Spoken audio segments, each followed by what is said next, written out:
بسم اللہ الرحمن الرحیم، ایاک نعبد و ایاک نستعین۔ میرے پاکستانیوں، جب میں سمجھتا ہوں کہ یہ اب حکومت کامیاب ہوگی ہے سائفر کو دبانے کے لیے، کیونکہ سائفر کے اندر ایک ایسی چیز ہے جو ڈائریکٹلی یہ جو لوگ اس وقت حکومت کر رہے ہیں اور ان کے پیچھے جو سہولت کار تھا، یہ تو ڈائریکٹلی ان کے اوپر آتا ہے کہ انہوں نے ایک سازش کر کے ایک الیکٹڈ حکومت کرائی، لیکن یہ خود ہی اپنے پیر پہ کلہاڑی مارنے کے لیے ماہر ہیں۔ اتنا ان کو خوف ہے کہ عمران خان کسی طرح الیکشن سے باہر کیا جائے، کیونکہ وہ ڈر لگا ہوا ہے کہ الیکشن میں آ گیا تو ہار جائیں گے، تو ان کی پوری کوشش ہوتی ہے کہ ہر کوئی موقع نہ جائے کہ کسی طرح اس کو ڈسکوالیفائی کریے، جیل میں ڈالے۔ یہ کوئی 14 مہینے سے یہ لگے ہوئے ہیں۔ پہلے اس سے میں صرف اعظم خان کے اوپر بات کرنا چاہتا ہوں۔ جس اعظم خان کو میں جانتا ہوں وہ ایماندار آدمی ہے، قابل آدمی ہے، اور جس طرح کی باتیں میں نے پڑھی ہیں سائفر میں وہ کہہ نہیں سکتا۔ جب تک میں اعظم خان کے منہ سے نہیں سنوں گا میں مانوں گا نہیں، کیونکہ اس میں یہ کئی باتیں حقیقت کے ساتھ نہیں ہیں، یا تو زبردستی سے اسے کروایا گیا ہے، کیونکہ زبردستی تو اس وقت ساری 2 پارٹیز بنا دی ہیں۔ زبردستی میں لوگوں کے اوپر بندوق رکھ کے کہ جی آپ اس پارٹی پہ جائیں، اور بندوق کر کے دوسری پارٹی میں جائیں، ان کے ہی بیچاروں کا بیڑا غرق کر کے رکھ دیا اس میں۔ اور پھر جو ہمارے لوگوں کو جو زور ڈالا ہوا ہے پارٹی چھوڑو، بیچارے جیلوں میں ہمارے لوگ پڑے ہیں، عورتیں پڑی ہوئی ہیں، ان کو بس صرف کہیں کہ جی آپ عمران خان کے خلاف وعدہ معاف گواہ بن جائیں، یہ وہ بنتے تو آپ چھوٹ جائیں گے، اور یا پھر کہ جناب آپ کھڑے ہو کے جا کے وہ ٹی وی پہ کہیں میں پارٹی چھوڑ رہا ہوں۔ یہ اس طرح کی اس وقت جو ہم تماشا دیکھ رہے ہیں وہ اس طرح کا چل رہا ہے، تو میں نہیں مانتا کہ اعظم خان نے کئی باتیں اس میں سے کہی ہیں اور کئی سچ بھی ہیں، لیکن سائفر تھا کیا؟ 6 مارچ کو 2022 6 مارچ میٹنگ ہوتی ہے، پاکستان کا ایمبیسڈر اسد مجید اور امریکہ کا جو under secretary of state Donald Lu Washington میں میٹنگ ہوتی ہے، آفیشیل میٹنگ ہوتی ہے۔ آفیشیل میٹنگ کا مطلب کہ دونوں طرف نوٹ لے رہے ہوتے ہیں اس میٹنگ کے۔ اس میٹنگ کے بعد ایک سائفر کا مطلب ہوتا ہے ایک خفیہ ایک کوڈ کے اندر میسج بھیجی جاتی ہے، جو کہ ساری دنیا میں آپ کے جو ہمارے جو ایمبیسڈرز ہوتے ہیں وہ ساری دنیا میں ہر ملک کے ایمبیسڈر اپنے فارن آفس کو خفیہ میسیجز بھیجتے ہیں، جس کو سائفر کہتے ہیں۔ وہ سائفر آتا ہے پاکستان، اور وہ میں جب پڑھتا ہوں تو اس میں کیا لکھا ہوتا ہے؟ سائفر میں 2 مین چیزیں ہیں، باقی تو اور بھی چھوٹی موٹی چیزیں ہیں۔ سب سے بڑی چیز لکھی ہوتی ہے کہ جی عمران خان کو آپ نے عدم اعتماد کی ووٹ میں پاکستان کے پرائم منسٹرشپ سے ہٹانا ہے، اور ایک اور چیز لکھی ہوتی ہے کہ عمران خان نے اکیلا فیصلہ کیا کہ روس جانے کا۔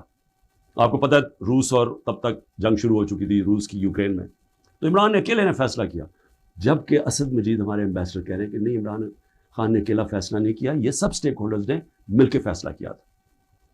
لیکن جس طرح وہ بات کرتا ہے، اسد مجید، سلام کرتا ہوں میں اپنے ایمبیسڈر کو، وہ کہتا ہے اس کے بعد جو مجھے میسج کہ ان کے خلاف آپ کو پروٹیسٹ کرنا چاہیے، ڈیمارش کرنا چاہیے کہ اس نے بڑی غلط زبان استعمال کی ہے۔ غیرت مند ڈپلومیٹ ہمارا، لیکن وہ غیرت یہاں نہیں جاگتی جب وہ یہاں پہنچتا ہے۔ سائفر جاتا ہے آرمی چیف کے پاس بھی، فارن آفس میں بھی، میرے پاس بھی آتا ہے۔ میں جب وہ دیکھتا ہوں میں حیران ہو جاتا ہوں کہ اس کی جرت کیسے پڑی ہے لکھنے کی، یہ کیسے کہہ سکتا ہے؟ اور پھر جب میں یہ دیکھتا ہوں کہ یہ کہہ رہا ہے ایک ایمبیسڈر کو کہ اپنے پرائم منسٹر کو آپ نے ہٹانا ہے، تو پھر میں دیکھتا ہوں کہ یہ میرے لیے تو نہیں ہے، ایمبیسڈر تو مجھے جواب دے ہے، تو مجھے کون ہٹا سکتا ہے؟ پاکستان میں مجھے کون ہٹا سکتا تھا؟ ایک ہی آدمی، جنرل باجوہ۔ سائفر تو جنرل باجوہ کے لیے اس نے بھیجا ہے۔ تو مجھے وہاں سے پہلے سے ہوتا ہے کہ اب تک ہمیں لوگ کہہ رہے ہیں، مجھے خبریں آتی رہتی تھیں کہ جناب فیصلہ ہو گیا آپ کی گورنمنٹ ہٹانے کو، مجھے رپورٹ آ رہی رہتی ہے، آئی بی والے مجھے آ کے بتاتے تھے کہ جی دیکھیں شہباز شریف کی خفیہ میٹنگز ہو رہی ہیں، بیچ میں ان کے لوگ پڑے ہوئے ہیں، جنرل باجوہ کی کوئی فادر ان لا ان کے گھر میٹنگز ہو رہی ہیں، یہ ساری مجھے خبریں آ رہی تھیں، لندن کسی کو بھجوایا جا رہا ہے۔ تو میں مانتا نہیں تھا، میں جنرل باجوہ کو جب ملتا تو وہ کہتے تھے ہو ہی نہیں سکتا، ہم تو کنٹینیوٹی چاہتے ہیں، اور میں بھی اپنے آپ کو ہوتا ہوں کہ میں مان جاتا تھا۔ لیکن جب یہ سائفر آیا تو تب مجھے ہوا کہ یہ تو اس کے بغیر ہو ہی نہیں سکتا۔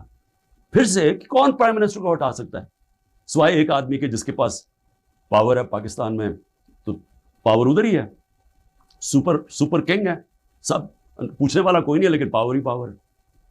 اس کے بعد اگلے دن عدم اعتماد اسمبلی میں ٹیبل ہو جاتی ہے، اور ایک دم ہمارے لوگ ہلنا شروع ہو جاتے ہیں، اور پھر ہمارے اتحادی وہ بھی ایک دم ہمارے سے خوش نہیں ہوتے. لیکن یہ یاد رکھیں کہ یہ ٹائم کون سا تھا؟ یہ وہ ٹائم تھا جب پاکستان کی اکانومی 17 سال میں سب سے بہتر امپروو کر رہی تھی. اکنامک سروے اٹھا کے دیکھ لیں آپ, سارے اکنامک انڈیکیٹرز دیکھ لیں, ہم بڑے مشکل وقت سے نکلے تھے. بینکرپٹ اکانومی ملی, 2 سال کرونا آ گیا, دنیا نے تعریف کی کہ پاکستان وہ ملک ہے جو ٹاپ 3 ملک ہے جنہوں نے سب سے بہتر کورونا, اتنی بڑی وبا, اتنے بڑے کرائسس سے ڈیل کیا. جبکہ ہندوستان میں تباہی آئی, ایران میں تباہی آئی, ساتھ والے ملک, پاکستان کی تعریف دنیا کرتی تھی. وہ ایک امریکہ کے اندر جو فائنینشیل ایڈوائزر تھا ٹرمپ کا, وہ کہتا ہے کہ اگر پاکستان کا جس طرح کورونا پہ پاکستان نے ڈیل کیا, اگر امریکہ کرتا تو $10 کھرب کا امریکہ کو بچتا تھا. تو ادھر سے نکلے, اکانومی گرو کر رہی ہے, انڈسٹری گرو کر رہی ہے, تو ایک دم یہ آدم اعتماد کدھر سے آ گئی. تو جس کو میسج دی تھی اس نے اپنا کام شروع کر دیا, ایجنسیز نے کام شروع کر دیا, ہمارے لوگوں کو میسیجز آنی شروع ہو گئی کہ جناب ISI کے لوگ ایکٹیو ہو گئے. مجھے جب آیا, میں جنرل باجوہ کے پاس گیا, میں نے کہا آپ کا لاہور والا جو آدمی ہے وہ ہمارے MNS کو کہہ رہا ہے کہ ہم نے ہاتھ اٹھا لیا ہے, اب آنے والی گورنمنٹ دوسری ہے, یہ شہباز شریف کی. میں جنرل باجوہ کو, اچھا اس نے کہا ہے, میں ابھی اسے فارغ کرتا ہوں. تو یہ ڈرامے ہمارے سے ہوتے رہے, پیچھے سے پورا پلان بنا ہوا تھا.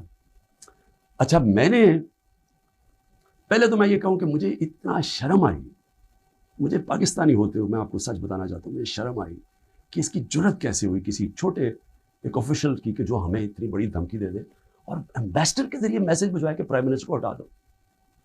لیکن اس کی غلطی نہیں تھی, شرم یہاں نہیں آ رہی تھی. جن لوگوں کی ذمہ داری تھی کہ قوم کی حفاظت کرنا, جس آدمی کی کہ قومی وقار کو بچانا, قومی غیرت, وہ ساتھ ملا ہوا تھا. اس نے ان کے, یعنی یہ سارا پلان ادھر سے شروع ہوا تھا. اور میں صرف اپنی قوم سے یہ کہنا چاہتا ہوں کہ دیکھیں, یہ یاد رکھیں کہ اب ایک چیز سمجھیں,